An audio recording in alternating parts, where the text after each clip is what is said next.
Well, why wouldn't I be? Here's the theme.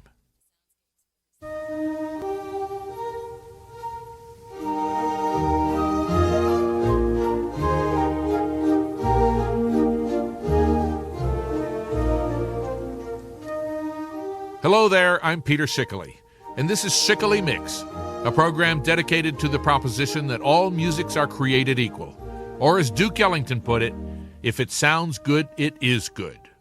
And thank goodness our bills are paid by the Corporation for Public Broadcasting and by the National Endowment for the Arts, with additional support from the National Academy of Recording Arts and Sciences and from this radio station, which is reckless enough to allow me to make the program here, but wise enough to get it out of here as soon as possible and let it be distributed by PRI, Public Radio International. And just when you thought it was safe to slump back down on the couch, here we go with another...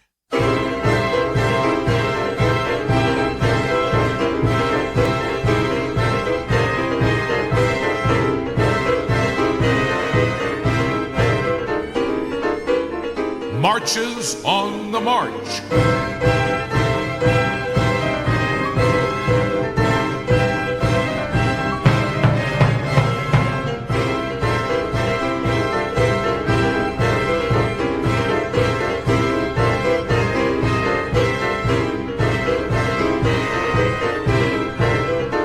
Another installment in Schickele Mix's ongoing...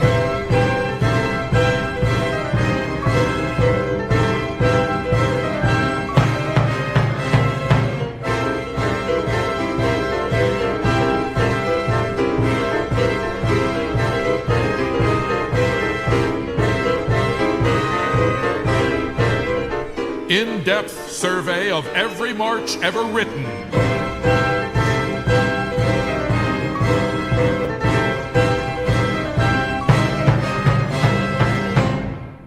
That wonderful, obsessive, nagging, in-your-face march is by Charles Ives. It's called Gyp the Blood or Hearst, which is worst. Gyp the Blood was the nickname for one Harry Horowitz, during whose murder trial in 1912 Ives sketched the piece, which the composer later described as just a joke, a musical cartoon.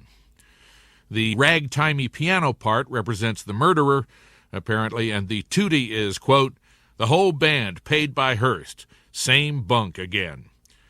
When you read what Ives wrote over the original sketch, the piece really feels like one of those absolutely vitriolic political cartoons of the day. Here's what he wrote. Gyp, a prominent criminal, legally gets the gallows. Hearst, another prominent criminal, not legally gets the money. Gyp has to use his wits to live. Hearst, never. $1 million from Mama. Hearst sells half-truth and colors the news, a lower form of dishonesty than forging a check. Gyp get the law, but no law for Hearst. Hearst makes his business pay by making gyps. He sells sensational bunk to the soft-eared and soft-headed, and headlines and pictures that develop an interest in criminal life among the weak-brained and defectives. An old-fashioned Western horse thief is a respectable man compared to Hearst. When the American people put Hearst with the horse thief on the rope, American history will have another landmark to go with Bunker Hill, and perhaps a new song to go with the battle cry of freedom. Now remember, folks, that was written by a man who was not only a composer, he also was, or was to become, one of the most prominent insurance company executives in the country. Eat your heart out, Orson Welles. The Citizen Kane Mutiny. By the way, the piece was performed by the Ensemble Moderne under Ingo Metzmacher. If you've ever wondered how a New York baseball team gets put together, now you know. It's done by somebody named Metzmacher. The Ives is an example of a piece that is definitely march-like, but if you actually tried to use it for a spit and polish parade, you'd run the risk of having the paraders get out of sync during those ragged, beat-confounding piano passages. A marching march has to take care of business, first and foremost. Most important, the beat has to be clear at all times. And a corollary to that is that a march can get comparatively soft but it can't get too soft or the marchers won't be able to hear the beat. And it helps if the melodies are clear and not too complicated. And it also helps if the formal divisions are clear and quite regular, with a lot of repetition of sections. There are many concert marches, or march-like pieces, that don't have to worry about taking care of all that business. They can act like marching marches when it pleases them, but then they can wander off in all sorts of arty directions without worrying about causing major traffic jams, or, as musicians call it when they're not together with each other, train wrecks. Of course, some people, like Ives, love the train wrecks. He loved hearing 2 or 3 different marching bands playing different marches at the same time. You could say that much of his composing career was spent trying to figure out how to notate train wrecks. But of course, if you write a piece imitating that sound, that phenomenon, you're writing a concert piece, not a marching piece. Take the business of introductions, for instance, and please. A marching march usually gets right down to business. In this rather well-known example, the intro lasts about 4 seconds, after which we're into the first tune.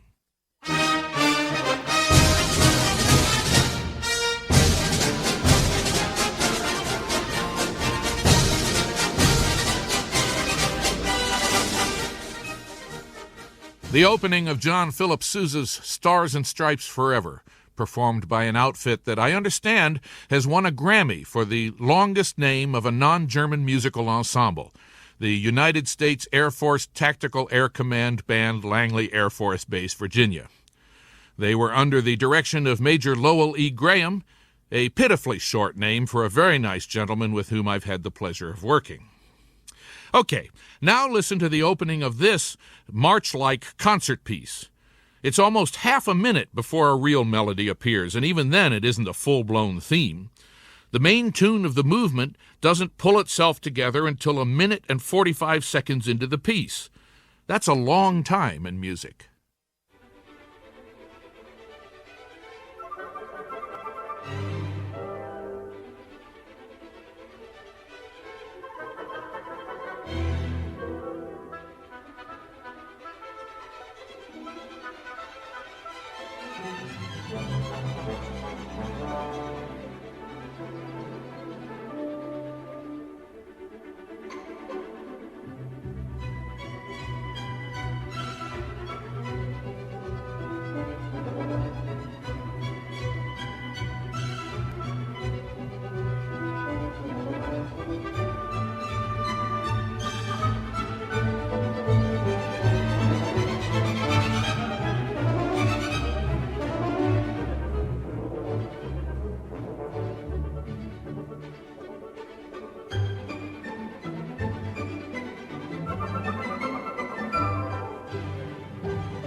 Riccardo Muti, conducting the Philharmonia Orchestra in an excerpt from Tchaikovsky's Sixth Symphony.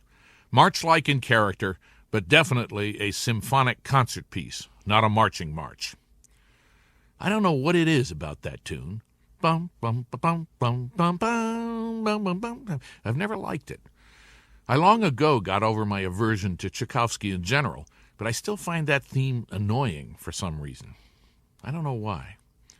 Well, as one of my brother's friends said, this was when they were teenagers, and my brother had complained about how Heifetz played some violin piece. His friend said, Yeah, well, I'd like to see you do better.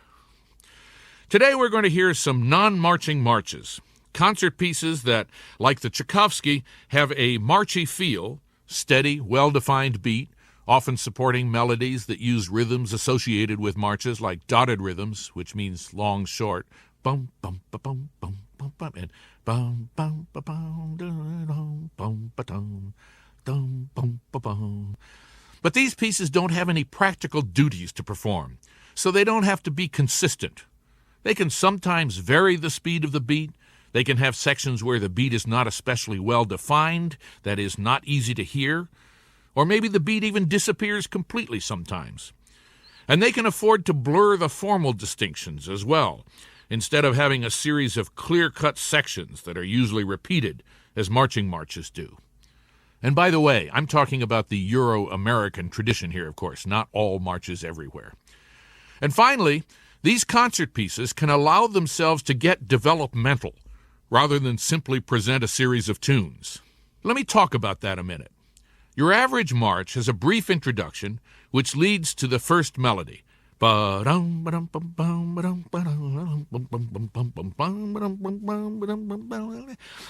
that melody is finished, it gets repeated, and then we go to another melody. Then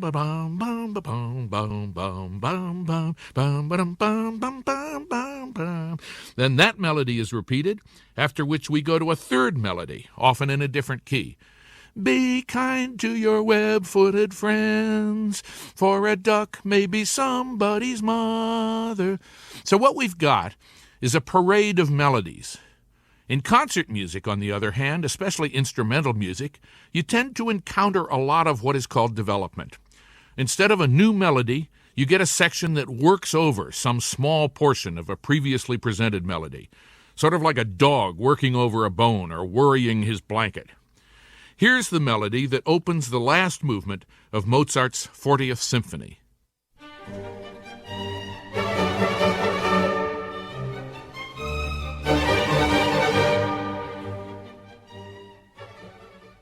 Now, here's a whole section, about 1.25 minutes long, based almost entirely on the first 7 notes of that melody.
That was Macaris and the Prague Chamber Orchestra. So, to review, actual marches, marching marches, are mostly a string of melodies, whereas concert music, symphonies, string quartets, sonatas, feature a lot of development. If you have trouble remembering that, I mean which goes with which, I'll let you in on an easy little mnemonic device for it. Just think of the year 2150, which is easy to remember because it'll be the millennium, the 1000th anniversary of Eric the Saint becoming King of Sweden. So, 2150 in Roman numerals is MMCD, and MMCD could stand for March Melody Concert Development. All right? That's okay, don't mention it. Now, here's a pair of concert pieces. The first has a tempo indication of moderato quasi marcia, and the second is actually called a march, but they're pretty rarefied. You wouldn't want to put a couple of 100 Marines out on the field and expect them to stay together with this music. The first work starts off quite solidly, But by the time the second one's over, you will have heard all sorts of effete, panty-waist, tree-hugging, impressionistic developmentalism. And these pieces were written before they let women in the Army.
the two Ds, Dvorak and Debussy.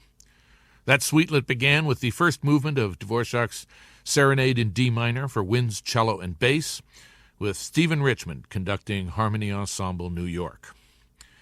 Then we heard the Marche Écossaise, Scottish March by Debussy, and that was the Orchestre National de l'ORTF under Jean Martinon. You know, I was thinking that when I was going through the melodies in Stars and Stripes Forever, the section that I stopped just before does sort of sound like a development section. It doesn't develop anything we've heard before in the march, but the way it repeats short phrases at different scale steps rather than presenting another tidy melody definitely has a developmental sound. Here it is. We'll start with the Be Kind to Your Web-Footed Friends part, the main trio theme before it.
A quasi-developmental type section from Sousa's Stars and Stripes Forever, played by Lowell E. Graham and the, I think we have time for this name, the United States Air Force Tactical Air Command Band, Langley Air Force Base, Virginia. So what have we learned from this melody development consideration? We've learned that you should take everything you hear with a grain of salt. For instance, if someone tells you that my name is Peter Jennings and the name of this show is Bowling for Dollars and it's distributed by Allied Van Lines, don't believe them. The truth of the matter is that my name is Peter Schickele, the show is called Schickele Mix, and it's distributed by PRI, Public Radio International. March music in concert pieces is sort of like the life of a guy who's had a vasectomy or a gal who's had her tubes tied. All of the fun and none of the responsibility. Here's another pair of pieces that strut their stuff, each in its way, but could never keep a battalion together. The first one was written for a stage production in which a soldier does indeed march to it. This he can do because the situation is so intimate. The beat is kept up throughout, but the melodic material is so fragmentary and often fights the beat so strenuously that a large number of soldiers would surely come a cropper. The second piece is called March, but it's full of characteristics that would get its composer, whom we'll hear playing it, kicked out of a military academy in no time flat. The beat is unsteady in the beginning and disappears altogether towards the end. The formal divisions are not always immediately apparent. A lot of it sounds more like development than exposition. And on top of all that, it's not uplifting. Now, I like this piece, but it has a sort of crabbed, convoluted, crusty quality that it's hard to imagine inspiring troops to get up and rush towards the enemy, except perhaps to get away from the music. Here are two chamber music marches.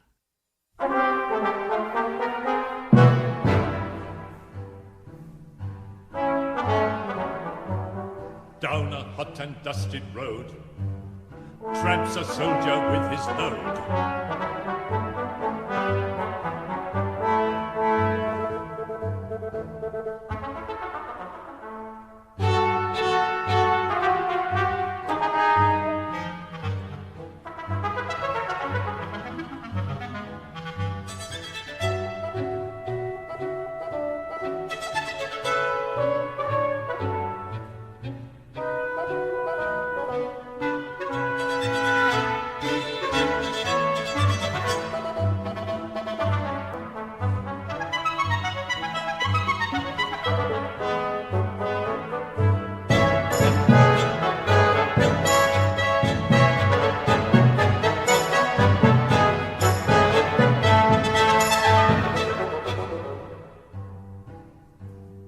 marching home, marching on his way.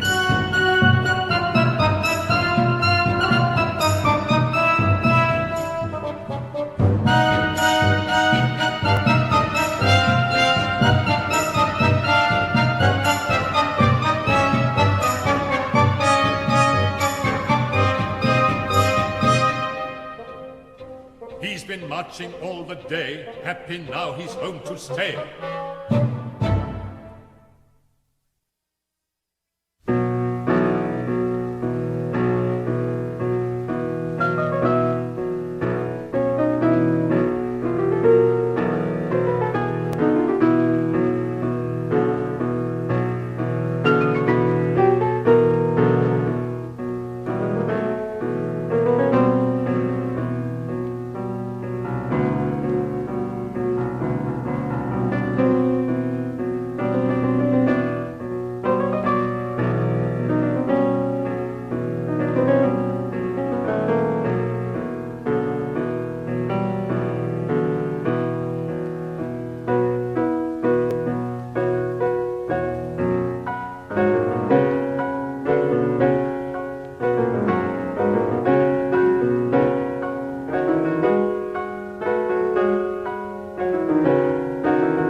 Stravinsky and Bartók, part of The Soldier's Tale. Christopher Lee was narrating. I used to see him in horror films down on 42nd Street when I was a student. He was a terrific Count Dracula. That was Lionel Friend conducting members of the Scottish Chamber Orchestra. And then Bartók playing number 147 of his Microcosmos. It's simply called March. Now we come to two pieces that nobody would simply call march. Each of these is a movement from a major symphony, and there is no pretense of being consistently march-like. It's true that the loud sections in the first work might have almost terrified some of its first hearers, since the bass drum and cymbals were not a standard part of the orchestra then, but these sections alternate with passages of such delicacy that you could perhaps imagine mice marching to them, but not Hessians or Huns. The effect of the whole movement, it seems to me, is more cheerful than triumphant. The second piece has a harder edge, but it too strays a long way from the high-stepping march music with which it starts, if indeed you want to think of it as a march. I'll see you in about 11 minutes.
Haydn and Stravinsky. Sir Charles Mackerras led the Orchestra of St. Luke's in the second movement of Haydn's Symphony No. 100, the so-called military, so-called, of course, because of that movement. Then we heard the third movement of Stravinsky's Symphony in Three Movements, with the Philharmonia Orchestra under Esa-Pekka Salonen. That piece dates from 1945, and I've known it since about 1950. My brother and I used parts of it in the taped scores we used to put together for the 8mm movies we made. I can't remember if I thought of the beginning of that last movement specifically as a march back then. And the reason I wonder is that years later I found out that one of the images Stravinsky had in his mind while he was working on it was newsreel footage of Nazi soldiers doing their goose-step marching. Although it was in connection with the premiere of this piece that Stravinsky said that music expresses nothing.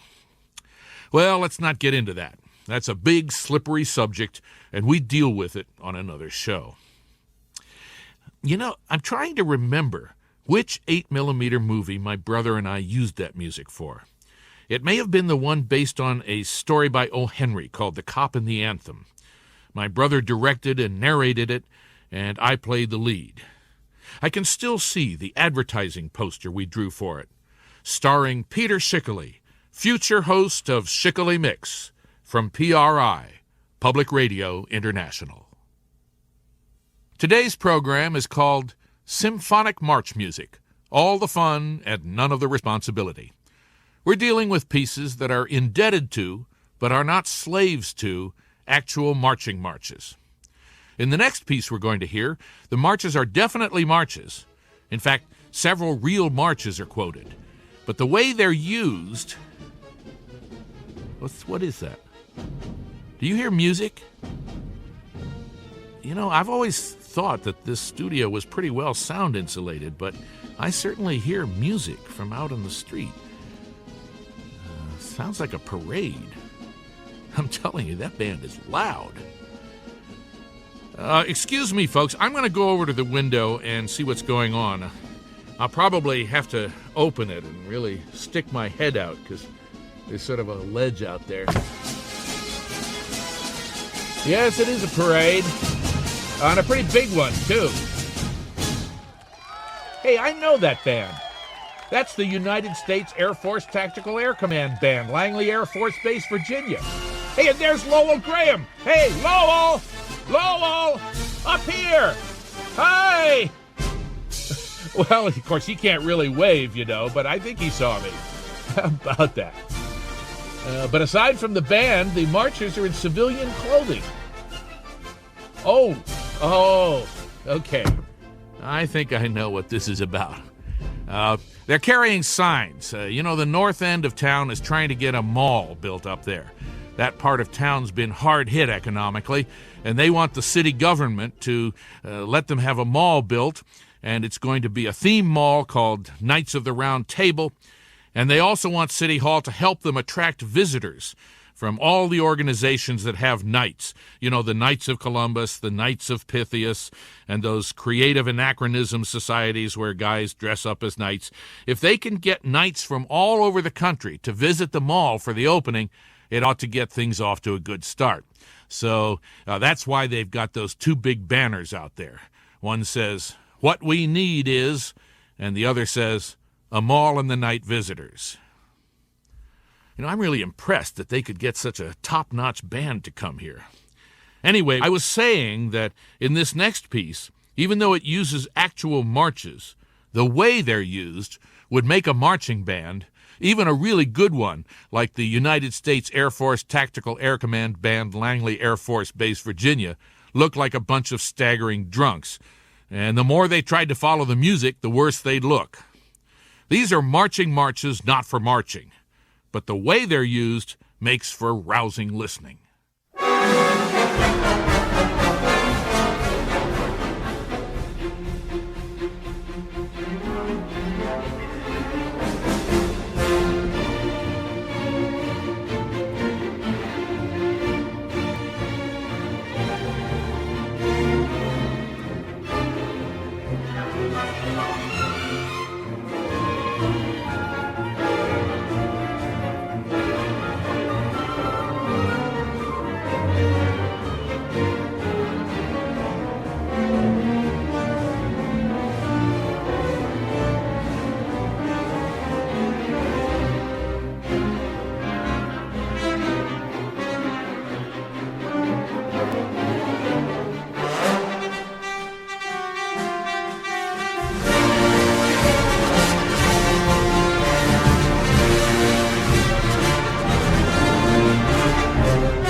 marches on the march.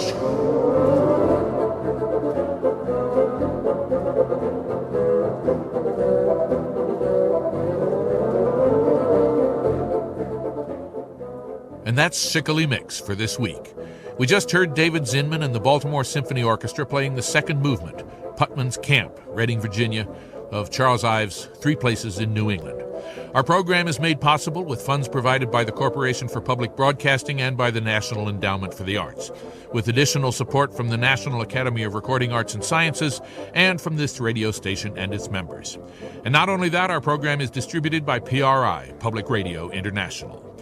We'll tell you in a moment how you can get an official playlist of all the music on today's program with album numbers and everything. Just refer to the program number. This is program number 139. And this is Peter Schickele saying goodbye and reminding you that it don't mean a thing if it ain't got that certain je ne sais quoi. You're looking good. See you next week.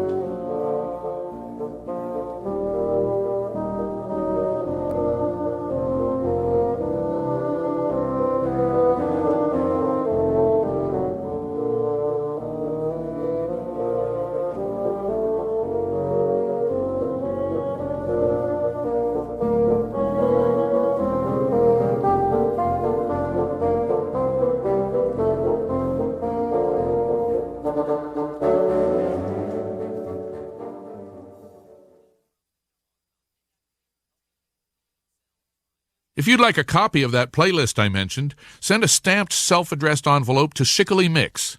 That's SCHICKELE, Schickele Mix, care of Public Radio International, 100 North 6th Street, Suite 900A, Minneapolis, Minnesota, 55403.